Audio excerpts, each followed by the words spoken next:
এখন আমাদের নিজেদের পরিবর্তন আনতে হবে। নীতি নৈতিকতার পরিমাণ বিষয়টি এত নিম্ন পর্যায়ে আমাদের চলে গেছে, আমার খালি টাকা দরকার, আমার টাকা দরকার। এটা কিভাবে আসতেছে ওটা কোনো ইম্পর্টেন্ট না। ড্রাগ বেঁচে আসতেছে, না জুয়া খেলে আসতেছে, না দুর্নীতি করে আসতেছে, দ্যাট ডাজ নট ম্যাটার।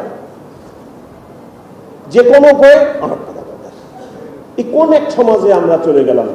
নীতি নৈতিকতা এইরকম একটা লেভেলে চলে গেছে। সো এটারও ইম্প্রুভমেন্ট, এটাও হয়তো একটা দুঃশাসন, দীর্ঘদিনের দুঃশাসন এর ফল হলো এইটা। 15 লক্ষ টাকা দিয়ে আপনি কি করেন? 15 লক্ষ টাকা দিয়ে আপনি কুরবানির ছাগল কিনে আনেন। আমি এই বাসায় বাস করি, আমি একজন সরকারি কর্মকর্তা, আমার ছেলে 15 লক্ষ টাকা দিয়ে ছাগল কিনে এনে, আমি একটিবার ভাবি না যে ওই আমার প্রতিবেশী কি ভাবতেছে যে আমি 70,000 টাকা বেতনে চাকরি করি আর আমি 15 লক্ষ টাকা দিয়ে আমার ছেলে ছাগল কিনে চলে যাচ্ছি। এগুলো আপনি কোথায় যাবেন বলেন? যাওয়ার একটা জায়গা দেখান আমার, যে আমি ওখানে যাই। এই হলো আমাদের দেশের নীতি নৈতিকতার অবস্থান।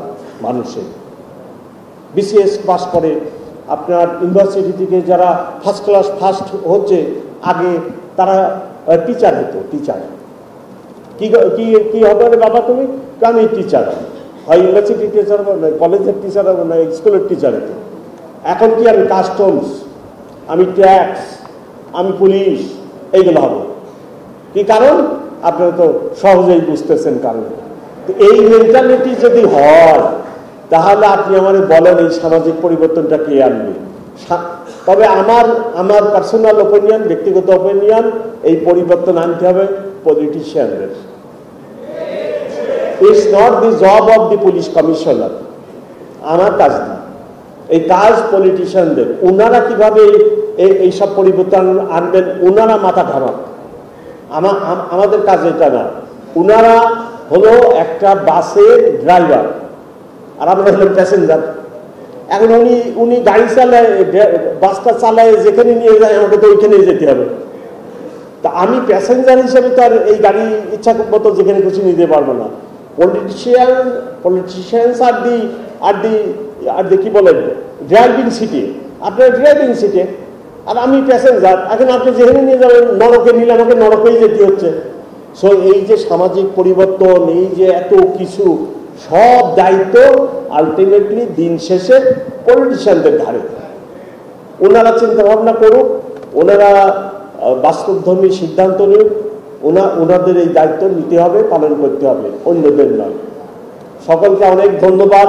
দীর্ঘ বক্তৃতা দিলাম এবং অনেককে আমি বক্তৃতা দেওয়া থেকে বঞ্চিত করলাম, তার জন্য আমি দুঃখিত। তবে আমি ওয়ান্স এগেন আমি অত্যন্ত দুঃখিত, আমার সহকর্মীরা অত্যন্ত দুঃখিত। আমরা অত্যন্ত মর্মাহত জুলাই আগস্টের ঘটনা নিয়ে। আমরা কেন এই কাজ করতে গেলাম? কেন আমি এদেশের মানুষের বুকে গুলি চালাবো? কেন? এই কেনর জবাব আমাদের কাছে নেই। আমরা খুব অনুতপ্ত, ক্ষমা প্রার্থী আপনাদের কাছে।